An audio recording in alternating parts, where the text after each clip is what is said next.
In the vast and intricate world of microorganisms, simple staining techniques emerge as fundamental tools for observation and study. Simple staining, as the name suggests, is a straightforward procedure used to enhance the visibility of these tiny life forms under a microscope. It involves the use of a single dye to impart color to cells or their backgrounds, making them stand out against their surroundings. This technique is crucial for studying basic morphological features such as cell shape, size, and arrangement. Imagine peering through a microscope at a drop of pond water teeming with invisible life. Without staining, these microorganisms would appear transparent and indistinguishable from their watery environment. Simple staining provides a solution by adding contrast, allowing us to perceive the otherwise hidden world of bacteria and other microbes. By staining these minute organisms, we unlock the secrets of their structure and organization. This staining process involves immersing a sample of microorganisms in a dye solution for a specific period.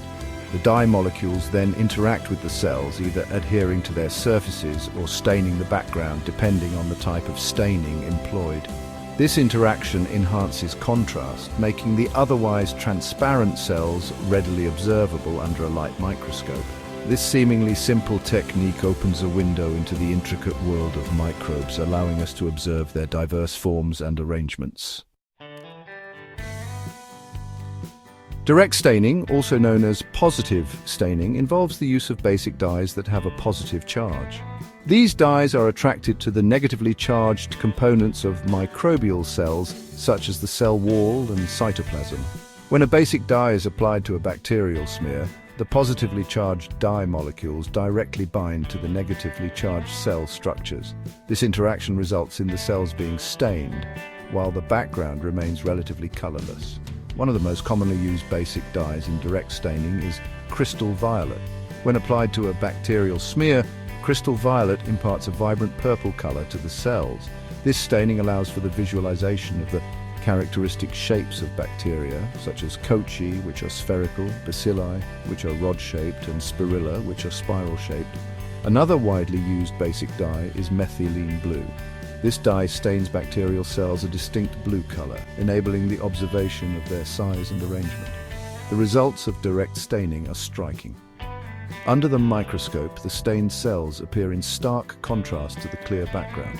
This contrast allows for clear visualization of individual cells and their morphological details. The use of different basic dyes can further enhance the observation of specific cellular components. In contrast to direct staining, indirect staining, or negative staining utilizes acidic dyes that carry a negative charge.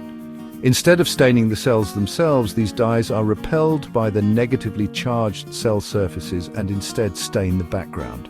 This creates a dark background against which the unstained cells appear bright and translucent, allowing for the observation of delicate structures that might be distorted by the heat-fixing process used in direct staining. The mechanism behind indirect staining is based on electrostatic repulsion. Since both the acidic dye and the bacterial cell surface carry negative charges, they repel each other. This repulsion prevents the dye from entering the cells, causing it to accumulate around the cell boundaries. The result is a dark background with clear, unstained cells.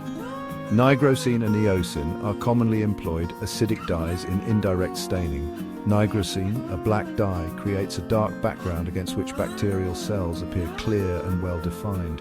Eosin, a red dye, provides similar contrast, highlighting the unstained cells against a colored background. Simple staining techniques, both direct and indirect, are indispensable tools in microbiology. They provide valuable information about the morphology and arrangement of bacterial cells. Direct staining is particularly useful for determining cell shape, size, and arrangement, while indirect staining allows for the visualization of delicate structures like capsules and flagella that might be obscured by direct staining methods.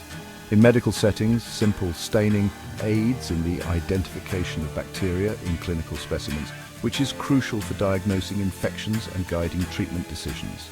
In research laboratories, these techniques are employed to study bacterial growth characteristics and to observe the effects of antimicrobial agents. Furthermore, simple staining is widely used in educational settings to introduce students to the fascinating world of microorganisms.